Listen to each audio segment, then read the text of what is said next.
Hello student, hello friends. Today I will discuss and I will also explain the lesson manufacturing industries from the 10th class economics SST. So this is very important lesson and I hope all of you should listen this lesson very carefully because this lesson has been made into the 2 and 3 video lecture. So this is the first video lecture where I will explain very important fundamental part of the lesson manufacturing industries. In the first, you should know what is the manufacturing industry. Manufacturing industries is the industry that convert the raw material into the finished goods that meet the demand of the consumer. That is called a manufacturing industry. What is why the manufacturing industries is known as a very successful industries for the growth of the economy of the country, because this industries only produces the finished goods that have the value, and this value has been added, has been also used to calculate the GDP. That's why manufacturing industries is very important industry. Many of the statement has been said to support the importance of the manufacturing industry, such as the success of the manufacturing industries is the index of the success of the economy of the country also.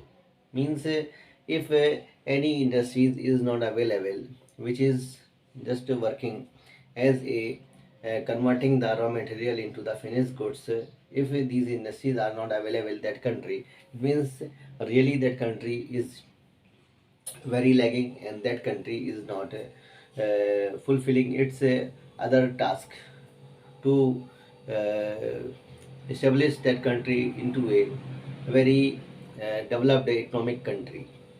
So this is very important lesson to know about the manufacturing industries, and different segment of the lesson I have decided to discuss them one by one. So that I have in the first discuss here about the importance of the industries. So there are different elements which will tell about the importance of the manufacturing industries. Why the manufacturing industry is very important? What is the role of the manufacturing industries in our life? So many questions can be made from this area. So let's we discuss one by one. In the first, manufacturing industries bring the prosperities of the country. How does a manufacturing industry bring the prosperity of the country? Actually, when the manufacturing industries convert the raw material into the finished goods, and these finished goods used not only by the consumer but also the government directly and indirectly export them to the other countries. In such a way, there are two benefits we can see. Number one, the standard of the consumer of the country has been grown up. The second thing, say, the country is going to be dependent on its own feet. Why? Because the reason is that every country will get there, you will say, foreign currency. Means every country want to grow the foreign currency deposits, because the reason is that every country is getting the earning from this area only, you will say export. And that country, if any country have the, you will say, standard export system, that country will reach all kind of the, you will say, uh, elements of the success. Okay na? So that is very important things, and a country become prosper day by day. Not only the country will earn the foreign currency, but also that country will survive the economy of the other countries also, and then get the huge profit in the form of foreign currency. And second things, the consumer of the country, means the people who are living in the same country, will get the advantages, because their country will not import other product from the other countries, because the manufacturing unit of the country are very strong, and they are very capable to produce the home product, and in such a way Swadeshi current process can be also brought in the same country. In such a way the country become prosper day by day. Second, very important. The manufacturing industries reduce the burden of the people who are working in the agriculture sector, and these people can shift into the manufacturing industries because there are more than 50% people of the country are working in the agriculture sector. In such a way, there is a huge burden in the agriculture sector, and we can see the different type of the poverty, different type of the unemployment can be seen in the agriculture sector, such as disguised unemployment, seasonal unemployment. These are the basic unemployment which we can see in the agriculture sector. So manufacturing industries, if it is developed in the country, so many people can shift into the manufacturing sector. As you have seen in the sectors of the Indian economy, where the agriculture sector, there is a huge burden. So due to the development of the manufacturing industries, means secondary sector, many people are shifting from agriculture sector to the secondary sector, and where they are not only getting the income, but also they are giving their contribution in the development of the country, national development of the country.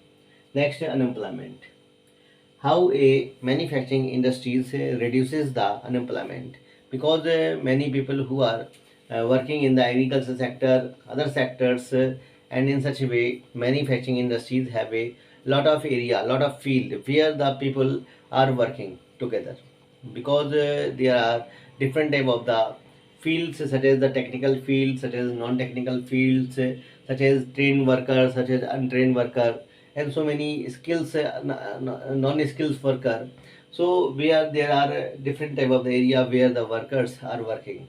In such a way, not only they are getting away from get rid away from the poverty, but also they are getting away from the, you will say, unemployment. Unemployment is a very biggest challenge of the country's economy, because unemployment people is not only the burden for himself, but also he is the burden for the economy of the country, because which we can see in the disguised unemployment, where different people are working in the same work, but their contribution is zero, because every person is getting the same task.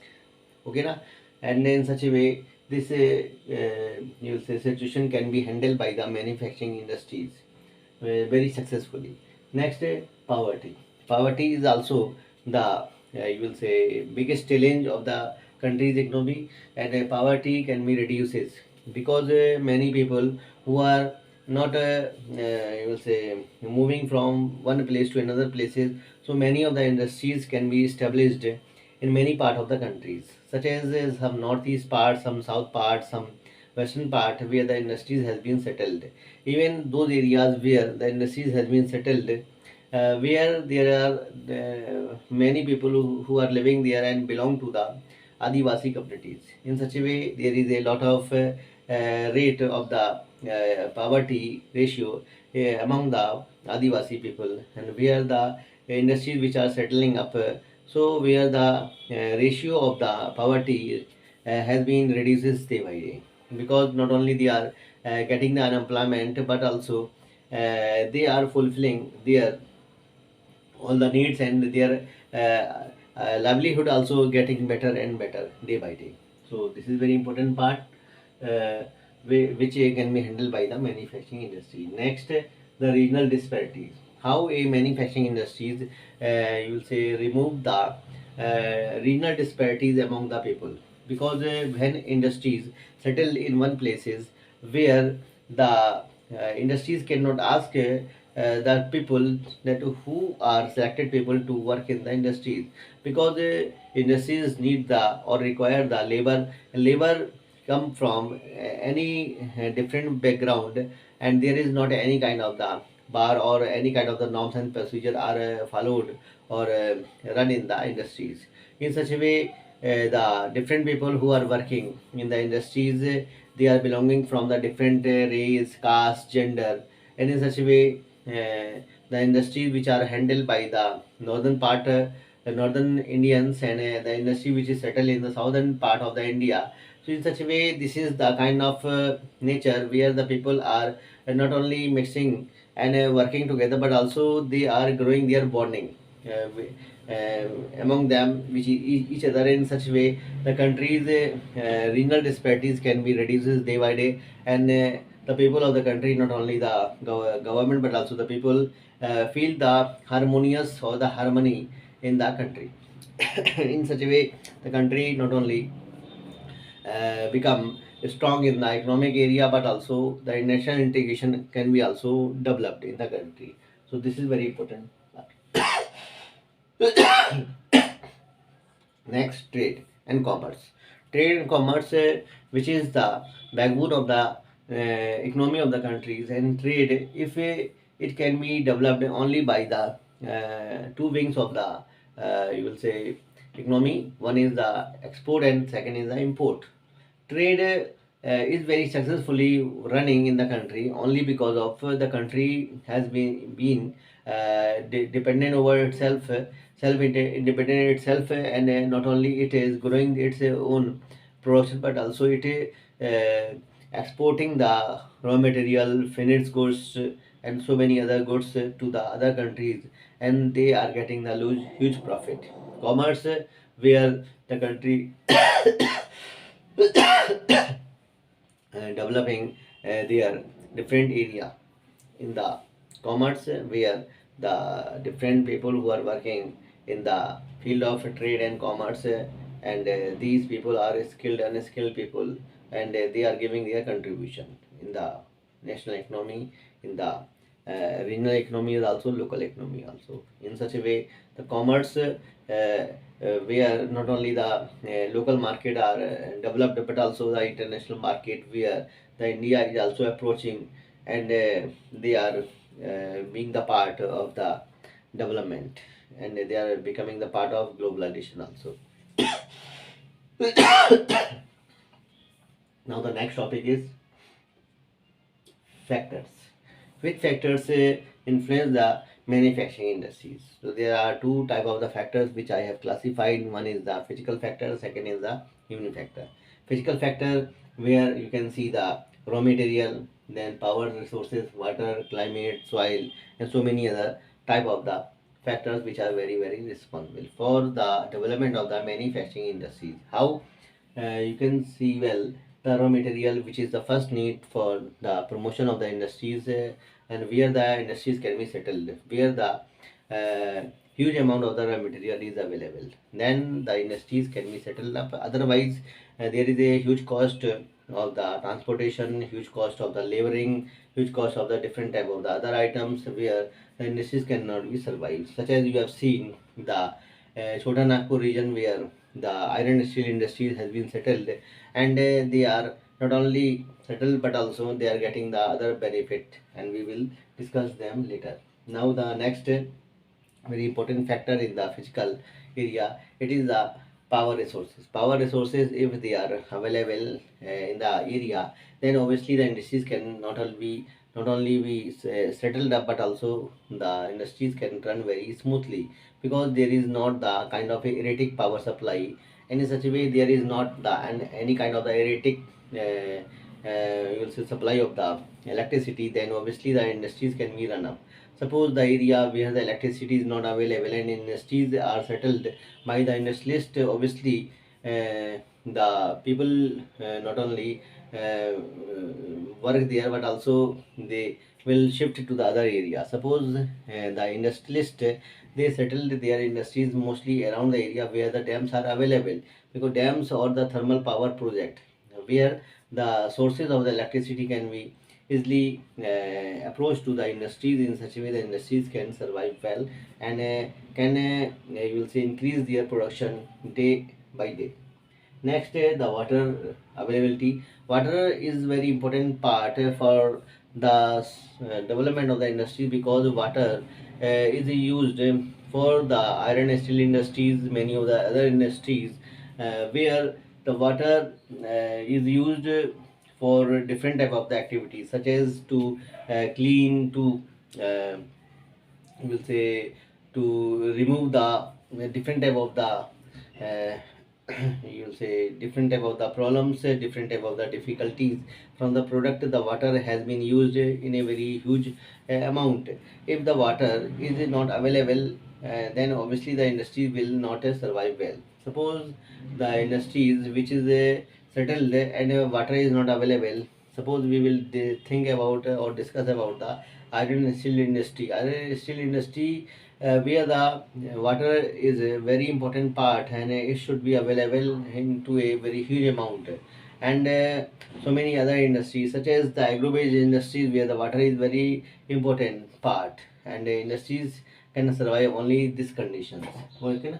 Next, the climate is very important part for the settlement of the industries, because the climate where the especially the agro-based industries is settled, so where the favorable conditions should be there. Suppose the sugar industries, if it is available there, so obviously the sugar industries can survive well, because the sucroses of the sugar canes can be maintained for a longer times if the climate is very moderate and not very harsh. In such a way, the sugar industries can survive well. The same thing can be seen in the cotton industries, in the jute industries, where the water is very important and sole part of the success of the industries.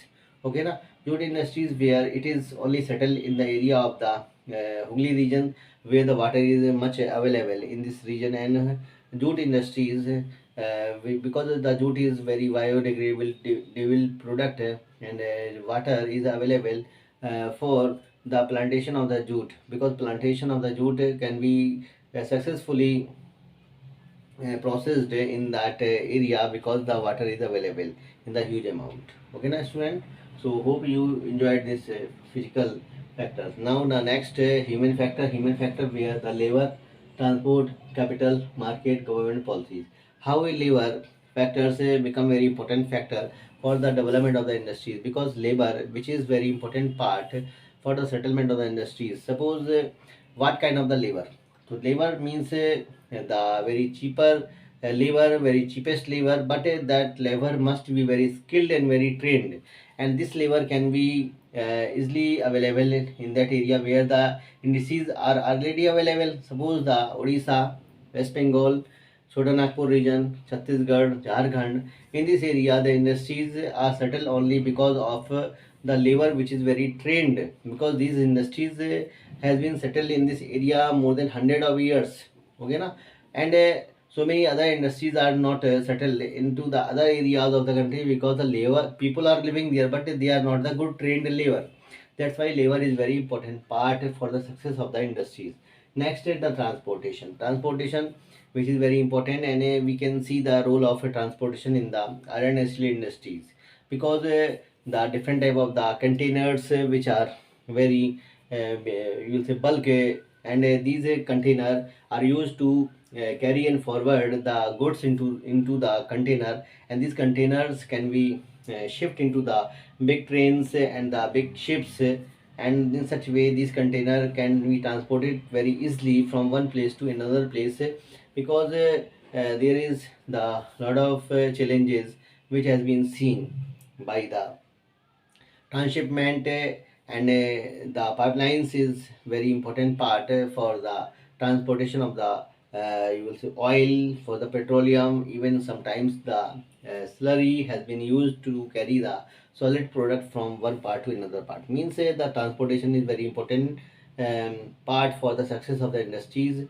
Suppose the you will say one you'll say iron mine which is settled in the Karnataka, and this mines carrying and forward the hematite iron from the one mines from the Karnataka to the Marmagao, you'll say Mangalore, you'll say the shipyard, where it can be easily transported, because of the pipeline is available there, and pipelines which carry the you'll say hematite iron in the form of slurry to the Mangalore seaport, and where it can be transported to the other countries. So we can see well what is the role of the transportation for the success of the industries.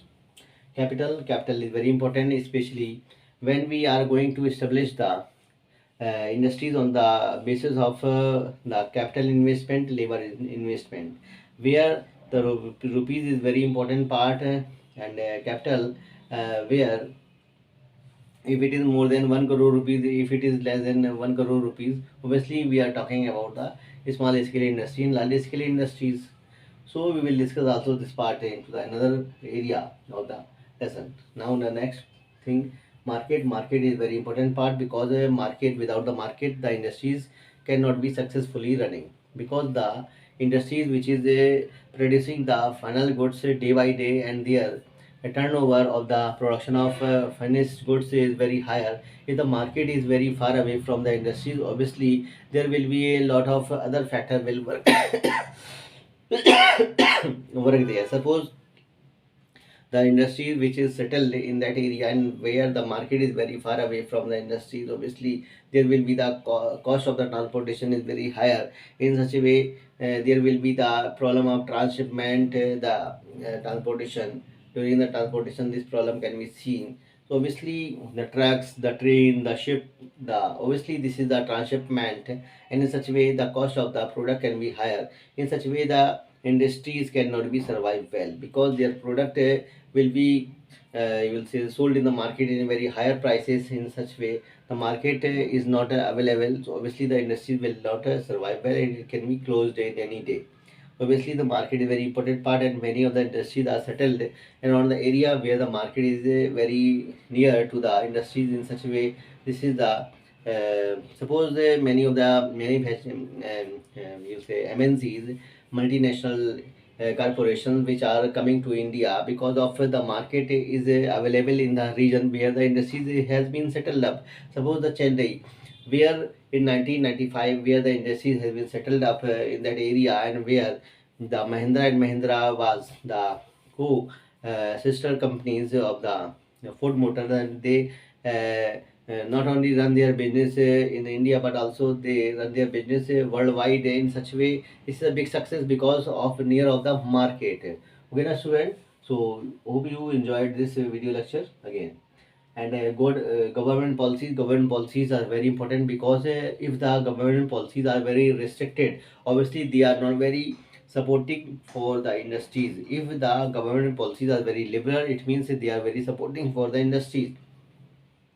Suppose the MNCs which are coming to India, and they are getting the very good cooperation from the government and their policies, obviously the MNCs will settle that country only. And so many companies in the world, MNCs, which are coming to India only because of the loose and liberal government policies, and they are also compromising over the labor's rights, factory act, and so many other act, where they can you will say misuses the government policies also, because government has been giving them the permission also. Okay na? So this is the kind of factors, and according to the human act, or the so many other kind of the human right association, this government policy should be very restricted against the MNCs, against the industries, in favor of the people only, because so that the human right can be protected. Otherwise the industries they will compare the people from the other people. In such a way the human trafficking will be you will say started, and people will be kidnapped also in such areas. Okay, na? Now the next topic is classification of the industries. So we will discuss this part on the basis of the industries. In the first, the industries classification on the basis of raw materials. So there are two type of the industries: heavy industry and light industry. Heavy industry, where we will discuss about the iron and steel industries, and light industries where we will see the electrical industries. Electrical industries where the light items can be such as the iron presses, so many other kind of the small items. Next is the labor and capital investment based industries. There are two type of the industries: large scale industry and small scale industry, where the investment of the 1 crore rupees, if it is more than 1 crore rupees, it is the large scale industries, and the investment is less than 1 crore rupees, it is the small scale industries. And it also depend over the labor. If the labor is more than 100 and less than 100. So it can be also the classification of the industry on the basis of labor and capital investment. Next industries is the ownership based industries, where the different type of the area where the industries has been classified, such as the private sector, public sector, joint sector, cooperative sector. Private sector, where the Tiscos and so many other kind of the Sahara, Reliance, Patanjali, these are the private sectors, and these industries are controlled or held by the individual or the group of people. Obviously, these industries will think about the profit, not only for the welfare of the people. So this is the very important industries. And second is the public sector, which is what is the public sector? The sector which is held and controlled by the government and the government enterprises. So obviously this is the public sector. And public sector, where the you'll say very important industries such as the BHEL, Bharat Heavy Electrical Limited, SAIL, Steel Authority of India Limited. So many other industries are working in the public sector. Okay, na? So public sector is very important part of the economy of the country, but public sector mostly in present time has been going to be privatized by the government due to the some government policies which are very protective for the economy of the country. Non sector, where the tower, the oil, so many other firms are working in the oils. Sorry, in the joint sector. Joint sector means when the public and private sector working together, that is called a joint sector, and they're controlled by both the private entrepreneur and the public sector, public you will say government. Okay, na? Next is the cooperative sector. Cooperative sector means the sector where the supplier and producer both are working together and they share, because they are bonded for the share of the benefit, and they are bonded for the share of the loss with each other. Okay, now this is the cooperative sector, where the sugar industries, the cotton industries, the dairy product is successfully working under the cooperative sector. So this industries is very fruitful for the common people of the country also. Next is source of raw material. There are two type of the industries: agro-based industries and mineral-based industries. Agro-based industries, which we can start from the cotton, jute, sugar, then tea, coffee, and so many other area. The you will say agro-based industries can be seen there, and we will see or discuss them one by one also. Mineral based industries, where the iron, aluminium, copper, cement, and so many other industries which are based on the mineral based area. Okay, the next the mineral. There are two type of the industries. One is the basic or the key industries and consumer industry. Basic and key industries, where the iron and steel industry. Why it is called it is a basic or key industry? Because the iron which is used from pin to aeroplane, so that is why it is known as a basic or key industry. And consumer industries, why it is called a consumer industry? Because the consumer satisfactions, many of the products are available for the consumer only, such as the toothpaste, tube, bulb, and so many other pens and pencils, books, notebooks. So this is the consumer industry, where only the consumer oriented product has been produced. So hope in the student you enjoyed this video lecture. It will support you to find out different question also. If any kind of the problem, you can comment. Thank you student to listen me and watching me.